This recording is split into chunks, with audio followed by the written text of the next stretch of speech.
marche comme un aveugle qui ne sait pas où il va. Tu marches comme un sourd qui n'entend.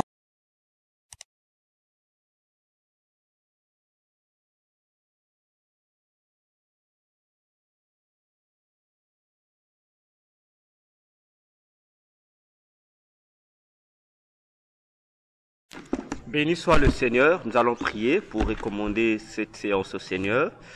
Demandons son intelligence, demandons sa révélation, demandons son règne au milieu de nous, qu'il coordonne toutes choses. Prions notre Dieu. Seigneur Jésus, nous te bénissons ce matin pour cette grâce et fidélité que tu manifestes à notre égard. Nous permettons d'être comptés parmi les vivants et d'être tes témoins, Seigneur, par rapport à tes merveilles que tu vas accomplir aujourd'hui dans nos vies respectives.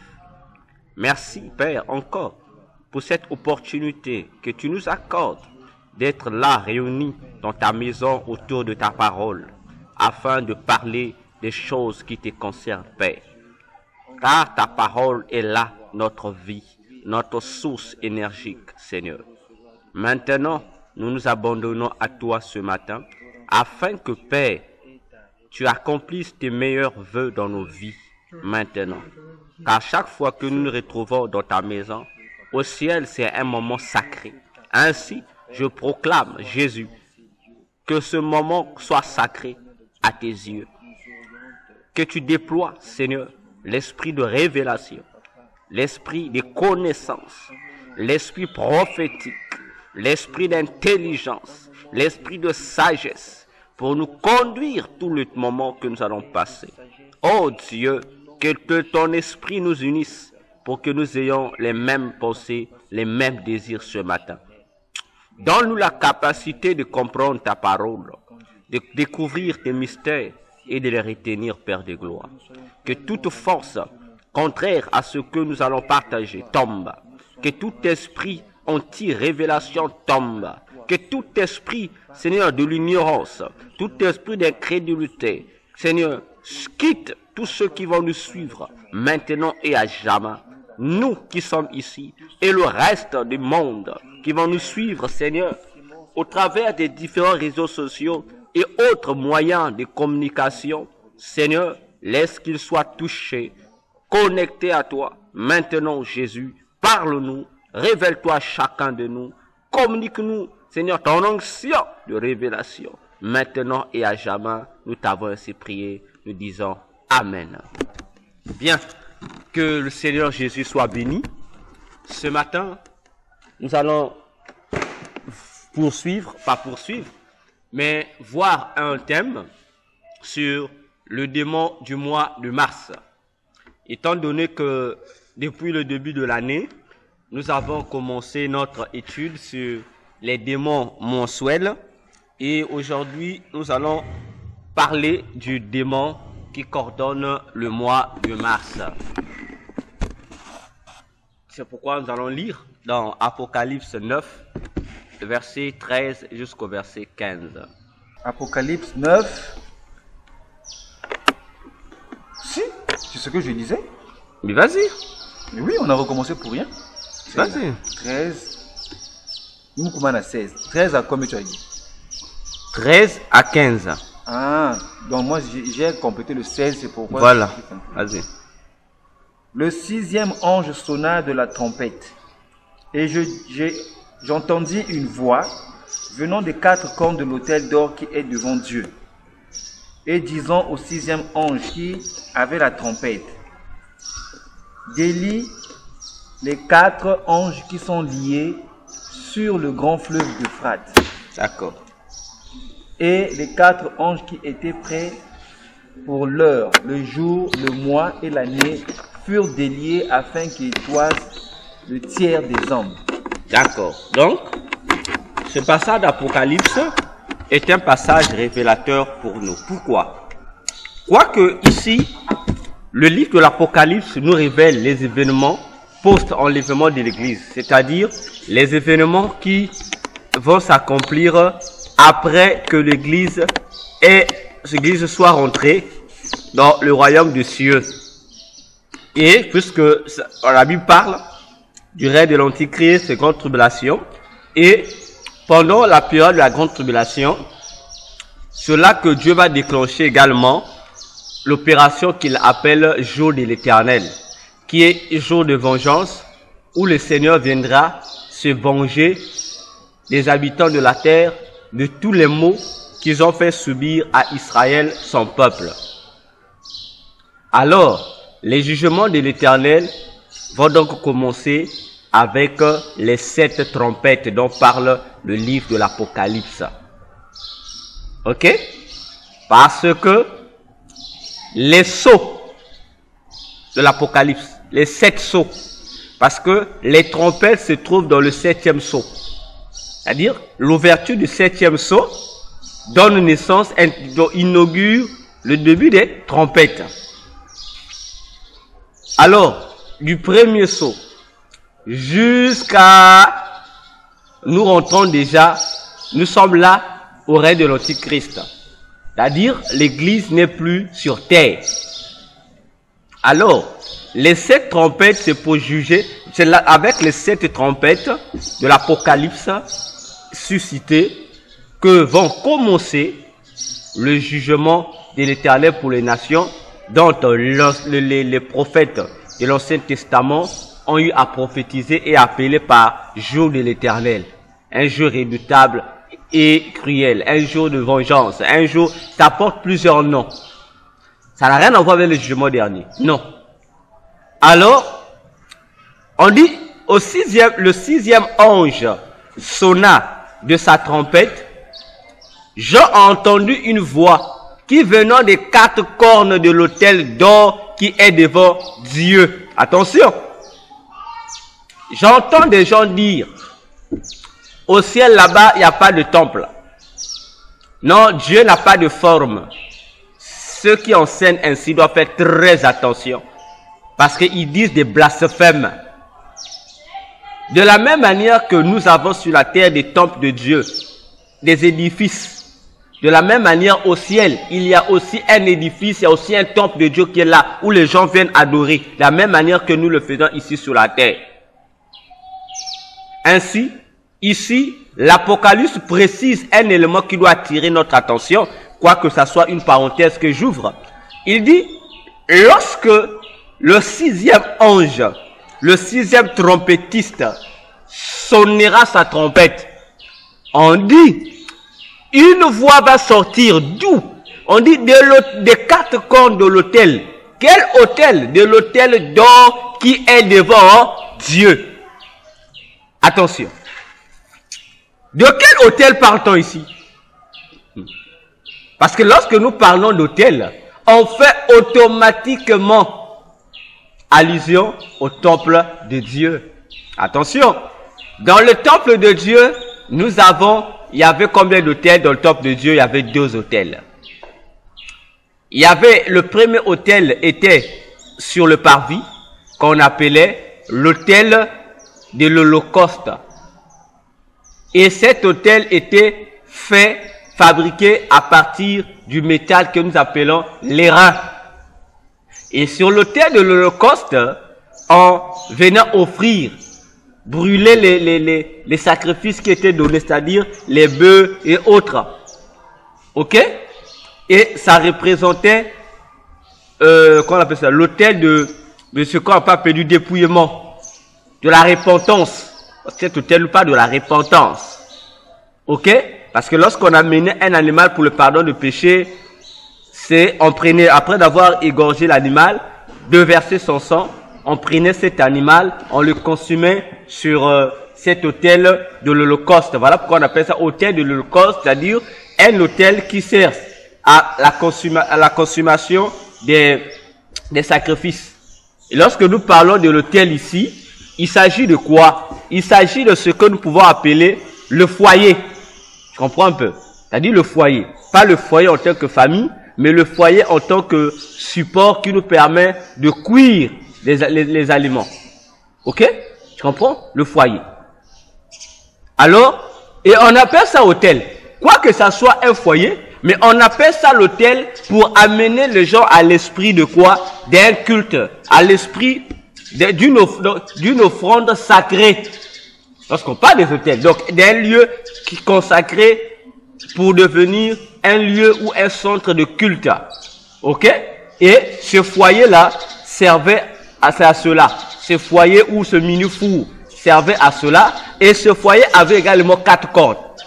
Mais ici, on précise quel autel, quel type de foyer ou quel type de mini-four.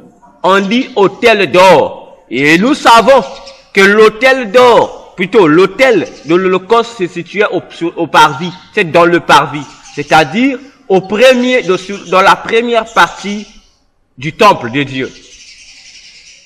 Or, le temple de Dieu, qu'on appelait le tabernacle, ou le temple de Salomon, ou le temple de Jérusalem, était constitué de 3 endroits, ou était formé, ou constitué de 3 parties. Il y avait le parvis, le lieu saint et le lieu très saint. Maintenant, l'autel de l'Holocauste, qui était en Irak, était situé au parvis, dans la première partie. Dès que tu rentrais donc dès que tu franchissais la porte du tabernacle, de la maison de Dieu, le premier outil, le premier autel qui te recevait, c'était cet autel-là. L'autel de l'Holocauste. Après l'autel de l'Holocauste venait un deuxième élément, la cuve de rein, qui contenait de l'eau. Donc, lorsque le sacrificateur, après avoir offert le sacrifice, l'animal, sur l'autel de l'Holocauste, il devait aller se nettoyer, se laver dans la cuve de rein. Il se lavait pour changer de vêtements afin d'entrer dans la seconde partie du tabernacle de la maison de Dieu qu'on appelait le lieu saint. Il rentrait là. Donc, les habits avec lesquels le sacrificateur officiait dans la première partie n'étaient pas les mêmes avec lesquels il devait officier dans la tente d'assignation, dans la seconde partie. Non. Non. Il s'est nettoyé, c'est avec d'autres vêtements qu'il rentrait dans le lieu saint et dans le lieu très saint. Alors, dans le parvis, on avait 2 éléments. L'autel de l'Holocauste et la cuve des reins. Dans la deuxième partie, qui est le lieu saint, il y avait également des objets.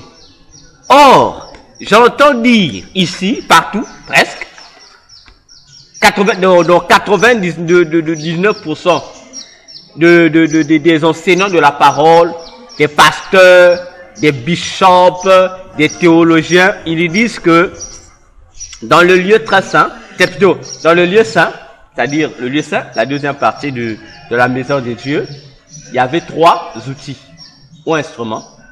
La table de pain de proposition, le chandelier et l'autel de parfum. Et dans la troisième partie de la maison de Dieu, qui est le lieu très saint, il n'y avait qu'un seul objet ou un seul instrument qui était l'arche de l'Alliance ou l'arche de l'Éternel. Ça, je l'entends dire. Mais moi, je dis gardement, c'est faux. Et archi faux. Et usage de faux. Pourquoi? Dieu n'est pas bête. On a 3 parties. N'est-ce pas? Dans chaque partie, il y avait des objets égaux. Au parvis 2, dans le lieu saint 2, dans le lieu très saint 2. Ok? Et nous référons à la Bible. Maintenant, le reste de ceux qui disent que l'autel de parfum était dans le lieu saint, qui nous montre les versets bibliques. Qui nous montre les versets bibliques? Ils trouvent ça où? On va lire à propos. Donc, je dis, dans le lieu saint, il n'y avait que le chandelier d'or et la table de pain de proposition. Ok? Mais, dans le lieu très saint, il y avait, en première position, c'est lui qui dès que tu rentrais, l'instrument qui te recevait. C'était l'autel de parfum. Après venait l'arche de l'Alliance. Pourquoi? On va prendre un passage. On va prendre le livre d'Hébreux. Hébreux qui va nous l'expliciter. Prénom hébreu.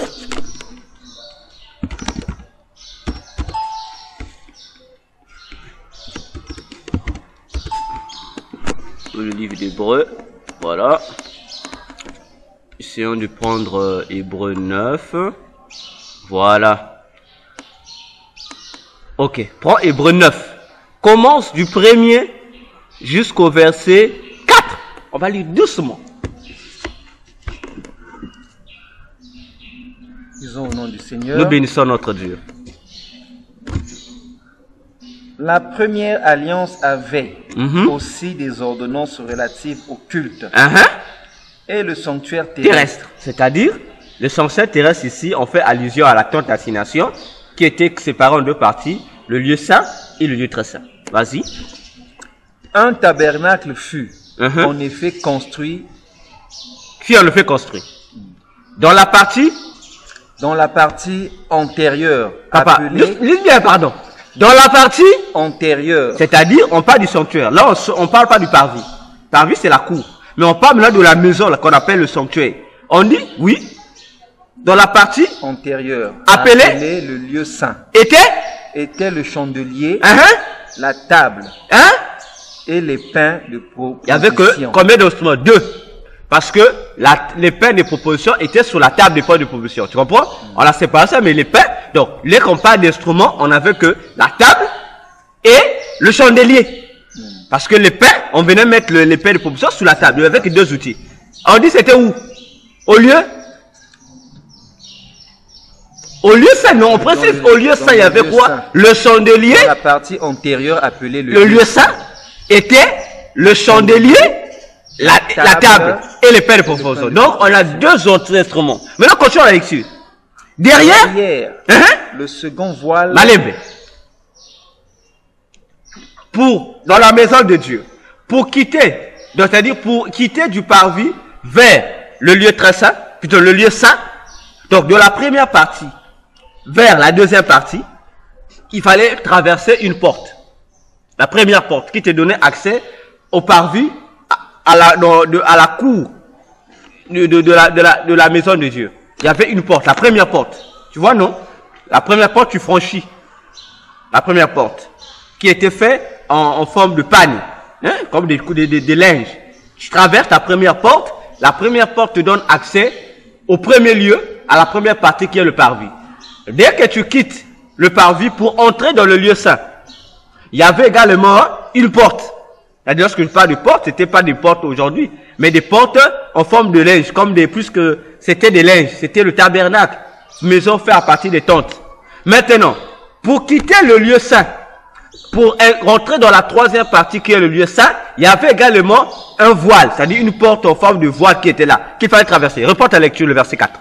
Verset 2, 3. Derrière le second voile se trouvait la partie du tabernacle appelée le saint des saints. Renfermant l'autel d'or pour les parfums et l'arche de l'alliance. Tu peux même t'arrêter par là. Maintenant dis-moi, on présente combien d'éléments dans le lieu saint? 2 éléments. Dans le lieu très saint, on présente quoi? 2 éléments. En précisant que c'était après le voile. Donc le voile qui séparait le lieu saint avec le lieu très saint. On dit derrière le voile. Bon, maintenant, comment tous ces enseignants de la parole ramènent l'autel de parfum qui est l'autel d'or dans le lieu saint? Par quoi, à quelle base? Comment ça? C'est là où il y a la tromperie.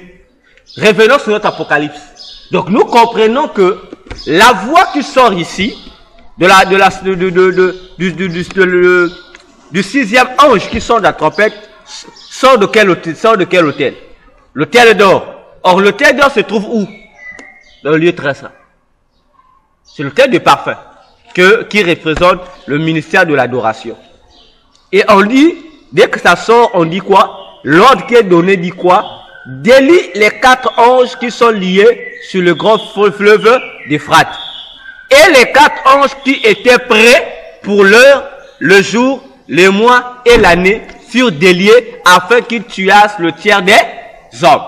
Or, dans notre étude, nous sommes en train de parler des mystères de l'année, mais ici c'est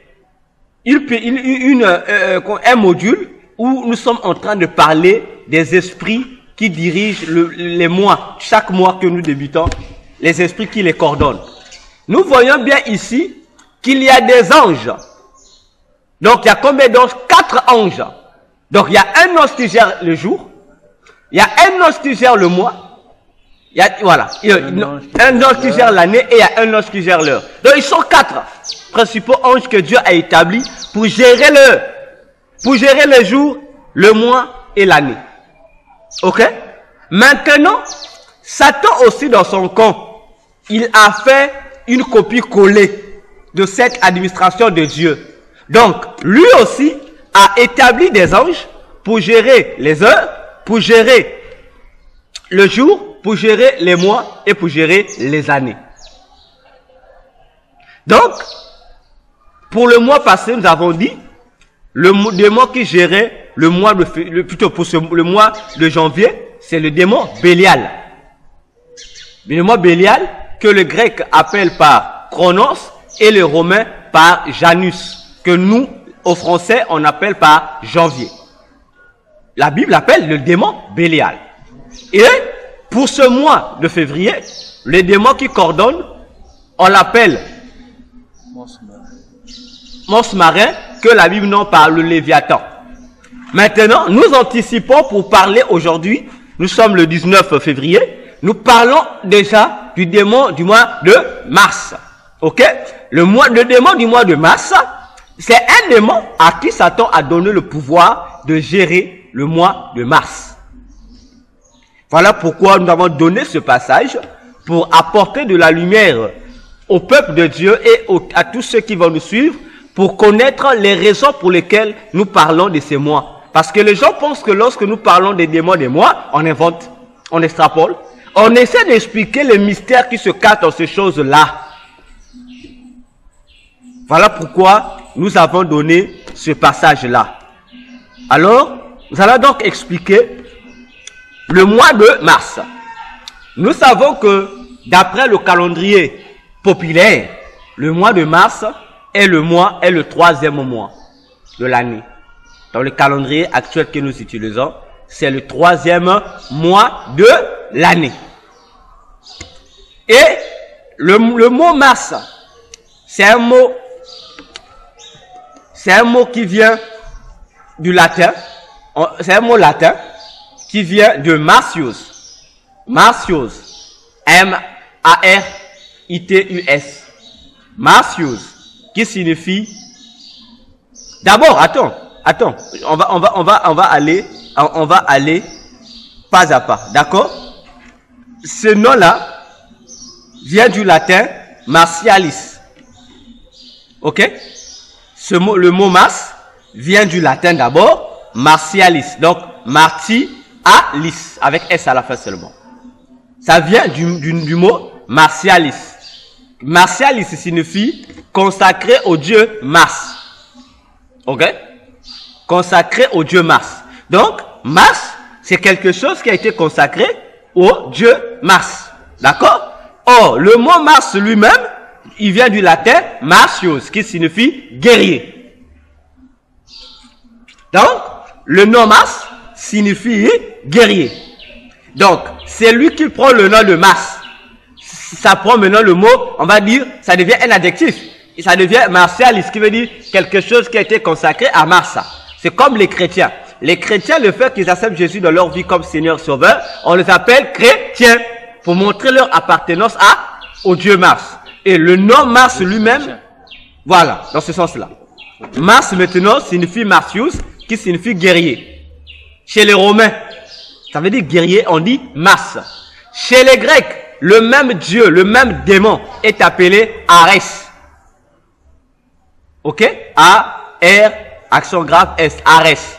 Donc, les Romains l'appellent, ces démons du mois de mars l'appellent Mars. Les Grecs l'appellent par Arès. Voilà la signification du mot ou du nom Mars. Un dieu romain de la guerre. Voilà. Maintenant, parlons ça c'était le premier point. Deuxième point, on va parler comment tu appelles ça? De l'identité de ce dieu, ce démon Mars. Qui est-il? Ok? Qui est-il? Nous savons, comme nous cessons de l'expliquer, que ces démons-là sont des démons qui existent dans le royaume de Satan, qui ont plusieurs fonctions, mais Satan leur attribue une autre fonction particulière, celle de gérer les mois de l'année. Ok? Déjà dans l'Antiquité, ces démons géraient la guerre. C'est le démon de la guerre. Lorsque nous parlons de la guerre ici, tu comprends, c'est un guerrier. Donc déjà, du coup, nous comprenons déjà quelle est sa particularité angélique. Nous pouvons dire que dans le royaume des cieux, avant la chute, ce démon faisait partie du démon du combat spirituel. Comme il est déchu, il devient donc le démon qui gère la guerre. Lorsque nous parlons de la guerre, c'est-à-dire nous parlons d'abord de quoi? Nous parlons de la criminalité, c'est-à-dire des meurtres. Nous parlons du versement du sang. Nous parlons de la violence. En un mot, nous parlons de la criminalité. Donc tout ce qui va de pair avec la criminalité. Violence, tout ce que nous pouvons connaître. Alors, premièrement, parlons de ce démon Mars. Ça, c'est le nom qui sont connus sur le plan antique. Mars ou Arès. Et chaque peuple a un nom aussi qu'il donne à cette divinité-là. Chaque peuple. Ok? Mais ces démons-là qu'on appelle Mars, c'est un démon qui gère. Ok? Est-ce que je me fais comprendre? Parce que je veux que les gens comprennent. Nous sommes, on a donné le premier point, c'était la signification du nom Mars. Ok? Et ici, deuxième point, nous parlons des démons supplémentaires qui coordonnent le mois de mars. Parce que je voudrais que les gens comprennent. Au mois de février, donc en dehors, voilà, en dehors du Dieu, du démon, guerre, il y a encore d'autres démons qui sont affiliés à lui pour accomplir. Ok, maintenant au-dessus de mars. C'est comme on a vu le mois de février, non? Il y a des démons supplémentaires. Oui, au mois de février, nous avons vu par exemple Junon Februyata, mais qui était géré par le Léviathan. Voilà. Ici aussi, on donne au troisième mois de l'année le nom de Mars. Par rapport aux fonctions antiques. C'est le dieu de la guerre. Mais Satan, lui, dans son gouvernement, il a délégué un autre démon à qui il a remis la responsabilité du patronage de ce mois. Et ce démon n'est pas le dieu de la guerre, Mars, comme tel. Donc, il travaille, comme tu as dit, il travaille, comme on peut dire, en partenariat. Mais au-dessus de le démon véritable qui gère le mois de mars, c'est un autre démon, c'est pas le dieu Mars. Ok? Mais le dieu Mars aussi, c'est un démon secondaire qui a aussi son influence dans le mois de mars. Avant d'arriver au démon qui gère Mars, on va d'abord expliquer les différentes réalités du démon Mars, c'est-à-dire le dieu de la guerre. Donc c'est là où je disais premièrement, on parle du dieu de la guerre. Ça veut dire lorsqu'on évoque la guerre, en un mot, on évoque le coulement de sang. Ok? On évoque le sang doit couler. Voilà pourquoi, dès l'Antiquité jusqu'à aujourd'hui, Mars, lorsqu'on représente Mars, on le représente par une seule couleur. La couleur rouge. Regardez même la planète qu'on appelle la planète rouge. On fait allusion à quelle planète? Planète Mars. Mais pourquoi on appelle ça? Vous dites Mars, mais on dit planète rouge. Par rapport à cette couleur-là, ça veut dire que ça parle du sang. Autrement dit, de la perte de la vie. Donc des dégâts, des violences. Donc tous ces éléments qui viennent empêcher que la vie soit vie ou vécue. Ok? Voilà pourquoi on dit c'est le dieu de la guerre. Donc lui il vient apporter le désespoir. Lui c'est un homme de l'Otipé. Et c'est ce démon qui sont utilisés dans le domaine de la politique par les politiciens et surtout par les dictateurs. C'est avec ce démon que les dictateurs vont signer des pactes. Rentrons maintenant dans l'histoire dans le monde. Parce qu'il faut l'expliquer dans le monde. Ok? On va regarder dans le monde. Là où on réalise que la dictature a commencé, dans les républiques et autres, quoique la dictature existait, mais la dictature dans sa forme pire, c'est à notre époque, l'époque moderne actuelle. Vous allez remarquer que dans le monde moderne, tous les dictateurs, tous ceux qui sont présumés dictateurs, ont adopté pour symbole la couleur rouge. Tu es d'accord avec moi? Regarde. Dans le monde, il y a eu une politique qui est apparue dans le monde, n'est-ce pas? Qu'on appelait le communisme. Voilà. Le marxisme-léninisme. Posons la question. On dit, c'était des athées. C'était des athées. Des gens qui n'aimaient pas Dieu. Donc eux, ils faisaient la promotion de la non-existence de Dieu. On a connu ça autrefois, appelé le communisme, qui était géré par une nation qui existe jusqu'à aujourd'hui. Hier, ça s'appelait l'Union soviétique. URSS. Aujourd'hui, ça s'appelle la Russie. Et aujourd'hui, la Russie, on appelle ça le pays où l'armée rouge. C'est la Russie. Alors, le communisme, lorsque le communisme a pris l'impact, lesquels qui ont introduit les dictateurs africains, a poussé les dictateurs africains d'être des dictateurs, ce ne sont pas les capitalistes ou les impérialistes, c'est faux. Ce sont les communistes qui ont voulu faire une riposte sur le plan politique pour tromper le public contre les impérialistes, c'est-à-dire les colons. Le colon ne faisait pas comment dirais-je, des dirigeants africains, des dictateurs, non. Il faisait de leurs subalternes parce que c'était les colons eux-mêmes qui dirigeaient. Mais contrairement à l'impérialisme, le communisme a fait quoi? Il est venu prendre le dictateur africain, dit non, non, domine sur ton peuple. Mais nous faisons passer pour un truc de social, un truc de communautaire, alors qu'en vérité, c'est là que se trouvait la véritable dictature cachée. Et on va remarquer, je dis bien, et je pèse mes mots, 99% des leaders africains qui ont épousé le communisme ont été des dictateurs dans leur pays. Regardez les systèmes qu'ils ont amenés. On a entendu qu'on va gérer le pays en tant que dans le système du multipartiste. Après, ça a quitté. C'est le communisme, non? Après, eux tous ont voté pour quoi? Le parti unique. Donc, le parti unique, ce n'est que le parti de celui qui est au pouvoir qui va régner. Plus personne. Alors que ça vient briser quoi? Ça vient briser l'unité nationale. Hitler, qui a dominé le monde. Regardez l'emblème d'Hitler. C'était quelle couleur? La swastika qu'il mettait avec quelle couleur? Rouge. Rouge. Mao, qui est venu, qui a adopté le même système de dictature, il avait quoi? Parce qu'aujourd'hui, la Chine a évolué grâce à quoi? Grâce à Mao. Mao Tse-tung, grâce à lui, que la Chine évolue par rapport aux principes établis par Mao. Mais Mao était qui? Il était communiste, c'est parmi les gens qui sont devenus comme les adorateurs du communisme. Avec quelle couleur? Rouge. Le drapeau de la Chine est comment? À quelle couleur?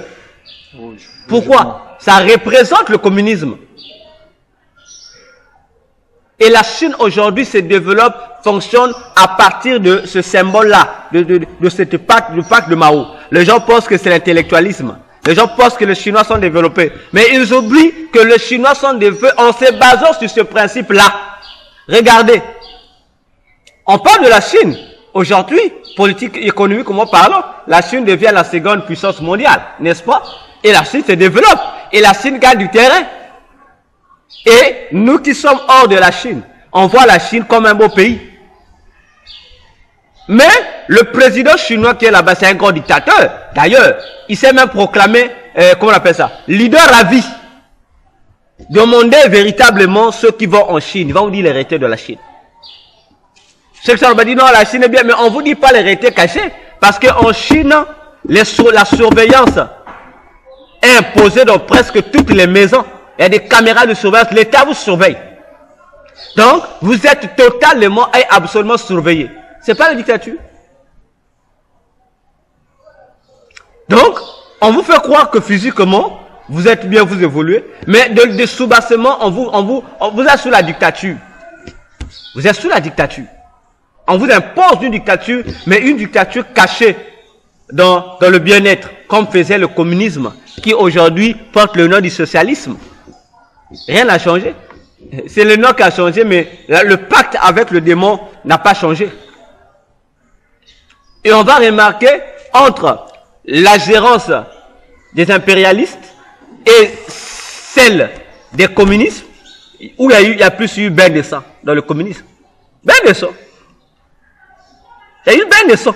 Et jusqu'à aujourd'hui, si l'Afrique est instable, c'est à cause de cela. Ok? Donc nous voyons déjà l'influence du démon Mars qui est là.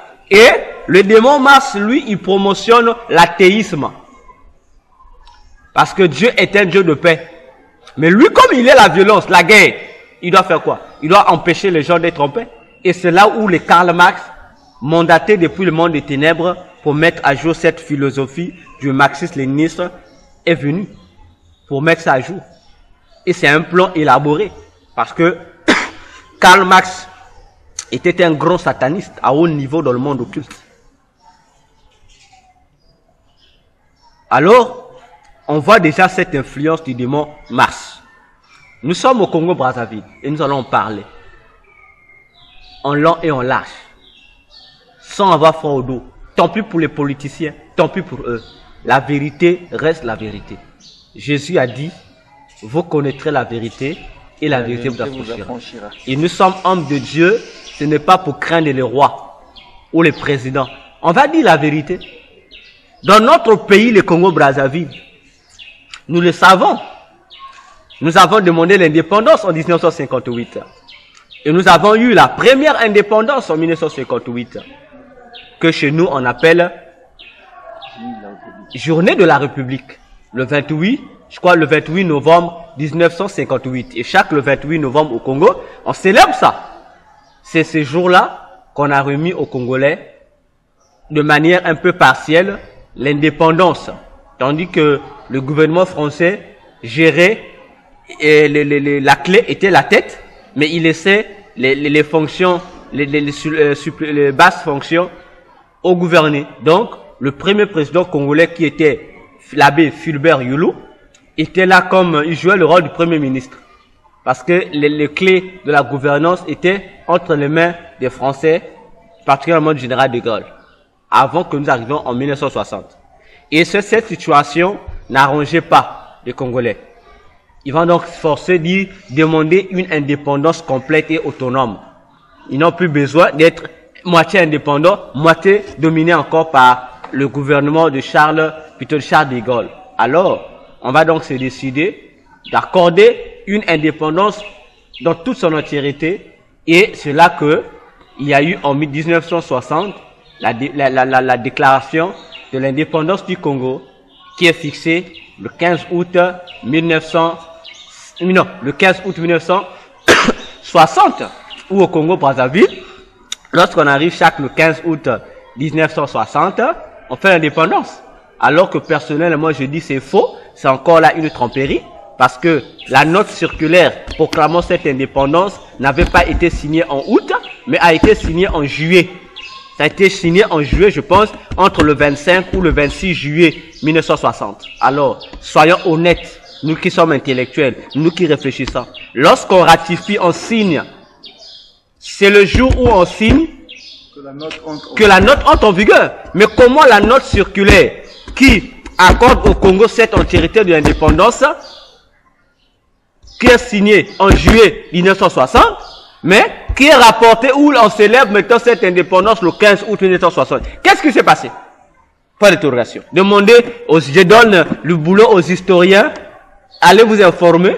Je donne du boulot aux politologues, informez-vous. Je donne le boulot aux différents panafricanistes et aux différents congologues et aux différents militants patriotes congolais comme moi. Posez la question au président de la République, posez la question au premier ministre, posez la question au ministre de la Culture et des Arts du Congo, qui nous répondent, puisque c'est le ministre des Arts et de la Culture du Congo. Il doit nous expliquer cette alchimie-là. Comment? Qu'est-ce qui s'est passé? Comment? Point d'interrogation.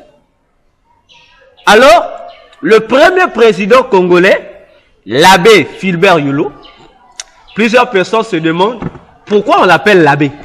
Il y a deux tendances. Il y a de ceux qui disent que non, on l'appelait l'abbé, c'est par rapport, soi-disant, parce qu'il faisait partie, il y a une tribu, il paraît, une tribu, lors de la colonisation, pendant qu'on construisait le chemin de fer Congo-Océan devenu le CFCO, qu'il y avait une tribu qui a quitté vers les Tchad là-bas qui s'appelait les abeilles. Donc lui, il est descendant de ça. Voilà pourquoi on l'appelait l'abbé. Bon, moi particulièrement, cette tendance est fausse parce que on l'appelait abbé. Ce n'est pas un titre de sa tribu, non. Parce que l'abbé Fulbert Yulu, il est Bakongo. Maintenant, on l'appelait abbé, c'est un titre paroissial parce qu'il était catholique de profession et il était prêtre. Il était prêtre et il fut ordonné prêtre le 9 juin 1946 à Brazzaville. Il fut prêtre. Et vous savez que dans l'église catholique, les prêtres ont plusieurs ordres. Vous avez des abbés, les curés et autres, etc. Et lui, dans son ordre, il était dans l'ordre catholique qu'on appelle les abbés. Voilà pourquoi on l'appelait l'abbé. Alors, c'est en janvier 1956, puisque à cette époque, vous le savez bien, que l'église catholique, c'est lui qui dirigeait la politique, presque dans toute l'Afrique, surtout au Congo-Brazzaville. Alors, il était interdit à un prêtre d'embrasser les affaires politiques. Le fait que Yulu s'était entêté, il y avait même des lois qui interdisaient cela. Donc Yulu, comme il était patriote, il voulait que son pays soit libre. Il s'est donc opposé à cette loi de la hiérarchie catholique pour devenir faire la politique. Il va créer son parti, l'UDDA, et la hiérarchie catholique ne va pas apprécier cela. On va le faire des reproches, des avertissements, mais il va s'abdiguer pour jusqu'à déclarer que il va rester politicien. Et il va même se prononcer aux élections, aux premières élections législatives, ce qui va énerver la hiérarchie catholique, qui sera donc obligée de l'excommunier le 11 décembre 1955. Il sera excommunié. Malgré son excommunion, il va toujours dire, même si on m'avait excommunié, je reste prêtre à vie. Ça, c'est lui qui s'est entêté. Voilà pourquoi il s'habillait toujours comme le prêtre.